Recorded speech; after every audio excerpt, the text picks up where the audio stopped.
To check call and notification vibration function on your Samsung Galaxy S24 Ultra, swipe down the top of the screen and then tap setting icon.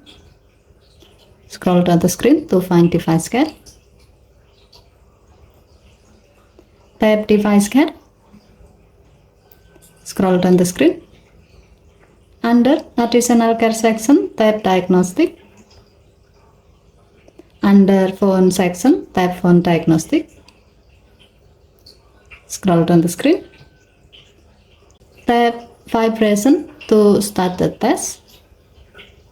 Tap vibrate to check the call vibration function. You will be asked whether or not you can feel the vibration. If you can feel the vibration, tap yes. Next, tap vibrate to check the notification vibration function.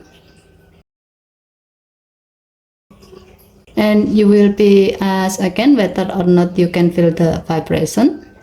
If you can feel the vibration, tap yes. As the result, your phone will inform you that the call and notification vibration function on your phone are normal. Okay, thank you for watching. Please help to like and subscribe. Have a nice day.